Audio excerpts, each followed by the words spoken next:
Assalamualaikum warahmatullahi wabarakatuh. Kami dari Kumpulan 9 akan membentangkan tajuk ideologi kami iaitu modernisme dalam bidang sains dan teknologi.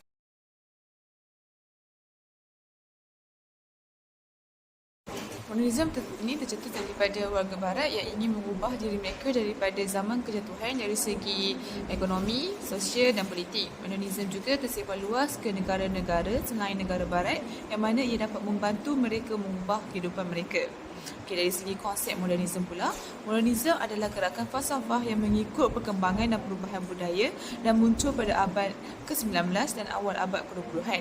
Modernisme dalam pandangan Islam ialah merupakan salah satu tugas mata kelab filsafat.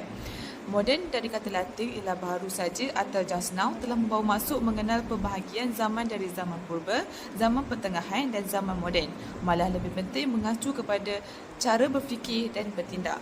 Ibnu Taymiyah telah mengintegrasikan aspek-aspek teologi, hukum, rasionalitis manakala dari bangsa Eropah Barat pada abad-abad pertengahan dari zaman kegelapan menuju masa Renaissance yang bermula pada abad ke-16. Masyarakat terbebas dari kongkongan dogma-dogma, gereja dan terbukalah pengembangan ilmu pengetahuan melalui penularan akal di mana Eropah Barat kemudiannya telah melahirkan peradaban moden iaitu Enlightenment yang dikatakan sebagai zaman pencerahan.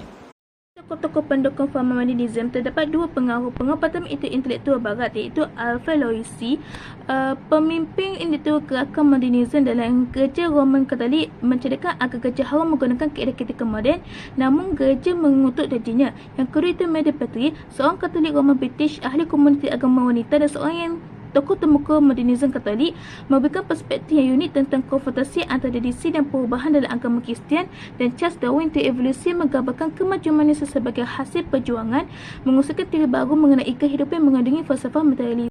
Bagi pengaruh tokoh Islam pula, yang pertama Al-Sayyid Jamaluddin Al-Afghani. Beliau adalah ahli majlis Al-Ma'arif di Istanbul, Turki pada tahun 1870 Masihi dan Perdana Menteri Afghanistan. Beliau suka melancong dan berkeliaran untuk menyebarkan idea Islam. Yang kedua, Syekh Muhammad Abduh, seorang ulama pemimpin yang dimuliakan, ketua modernisme, penghulu penulis terkenal dan pelopor gerakan modernisme pemikiran Islam. Kagum dengan didikan Al-Afghani dan memberikan ilham untuk menjadikan gerakan Islam khususnya di Mesir. Akhir sekali, Rashid Rida juga menerbitkan majalah dikenal sebagai Al-Mana. Pandangan Rashid Rida tentang modernisme Islam iaitu jika umat ingin maju, umat Islam haruslah mempelajari dan menguasai ilmu dalam bidang teknologi dan sains. Punca kewujudan fahaman modernisme ialah perkembangan ilmu pengetahuan dan teknologi. Dengan munculnya teknologi, kita menolak segala perkara tradisi untuk dianggap moden. Sebagai contoh, wujudnya mesin basuh kain. Dengan adanya mesin ini, ia akan menjimatkan masa dan tenaga. Oleh itu, wujudnya fahaman modernisme kerana masyarakat inginkan kemodenan berbanding kaedah konvensional untuk menguruskan aktiviti seharian. Seterusnya adalah perkembangan sosial. Perkembangan sosial merupakan perubahan yang berlaku pada struktur sosial, pola interaksi dan hubungan antara anggota-anggota dalam sesebuah masyarakat. Sebagai contoh dari segi alat komunikasi, setelah wujudnya telefon pintar, ia membuatkan manusia lebih senang berinteraksi dengan sesiapa sahaja. Berbanding pada zaman dahulu, untuk berkomunikasi, kita memerlukan surat dan ia mengambil masa yang agak lama.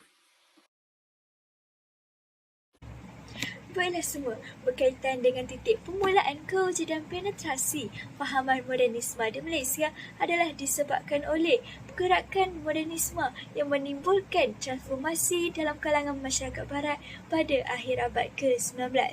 Oleh itu, pada awal abad ke-20 telah berlakunya satu gerakan dan wujudnya fahaman modernisme ini adalah terbentuk akibat daripada kemajuan dalam bidang sains dan teknologi yang bergerak seiring dengan perkembangan dan pembangunan politik dunia semasa.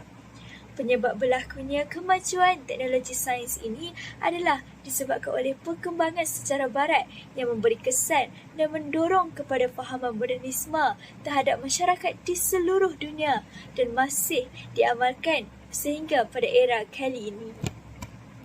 Terdapat banyak perkembangan modernisme dalam bidang sains dan teknologi. Antara salah satunya ialah revolusi industri di dunia. Revolusi 1.0 telah bermula pada tahun 1712 dengan memperkenalkan enjin wap dan peralatan mekanikal.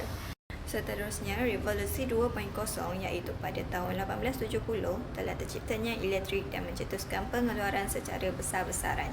Revolusi 3.0 pula bermula pada tahun 1969 yang telah membangunkan Electronic and Information and Communication atau lebih dikenali sebagai ICT.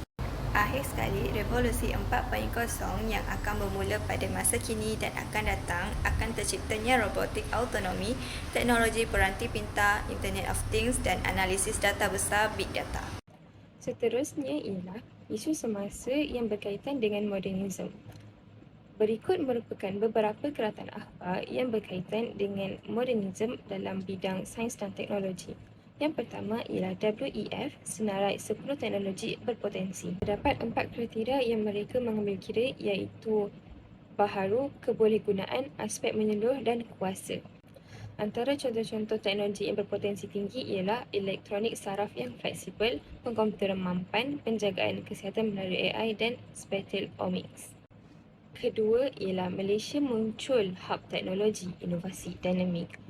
Ekonomi digital antara teras utama ekonomi Malaysia yang telah menyumbang 23.2% kepada keluaran dalam negara kasar iaitu KNDK pada tahun 2021 dan diunjur meningkat kepada 25.5% menjelang tahun 2025. Pada tahun 2021, sektor ICT telah menyumbang dengan mewujudkan 44% daripada jumlah pekerjaan baru di Malaysia. Jelaslah bahawa dengan berkembangnya ataupun dengan adanya modernisme dari bidang sains dan teknologi, Malaysia telah mendapat banyak manfaat iaitu bukan sahaja dalam bidang sains dan teknologi itu sendiri tapi dalam bidang ekonomi Malaysia. Daripada hasil kajian, kami dapat mengaitkan elemen modernisme dalam pencapaian ilmu STEM pada masa kini di mana ia dapat mewujudkan masyarakat yang saintifik dan inovatif dengan melibatkan pengintegrasian pendidikan STEM yang progresif untuk meningkatkan kefahaman konsep dan keterampilan inovatif. Melalui perspektif ini, dapat dilihat bahawa konsep masyarakat saintifik dan inovatif dapat diertikan sebagai manifestasi dari prinsip-prinsip modernisme yang memandang sains, teknologi dan inovasi sebagai pendorong utama kemajuan sosial dan ekonomi. Selain itu, pembangunan teknologi moden menjadi satu contoh modernisme dengan membuat teknologi baru untuk meningkatkan efisiensi, produktivitas dan kualiti hidup masyarakat. Dengan demikian, pembangunan teknologi moden dapat dilihat sebagai ekspresi dari nilai-nilai dan prinsip-prinsip modernisme yang mengedepankan pembaharuan, rasionalisasi dan peranan sains dan teknologi dalam membentuk masyarakat. Antara cabaran fahaman modernisme dalam bidang sains dan teknologi termasuklah masih terdapat masyarakat yang tidak mahir dalam bidang sains dan teknologi seperti penggunaan internet. Seterusnya, tahap penguasaan ilmu sains dan teknologi adalah minimum pada peringkat sekolah.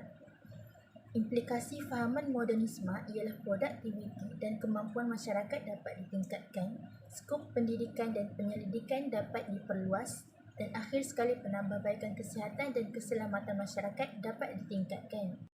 Berdasarkan cabaran yang dinyatakan, kaedah menangani fahaman modernisme ialah pihak berwajib boleh mengadakan kempen yang bertujuan untuk memperkenalkan fahaman modernisme terutama dalam aspek sains dan teknologi kepada warga pedalaman serta golongan masyarakat yang kurang pengetahuan atau kurang mahir dalam hal modernisme seperti penggunaan internet.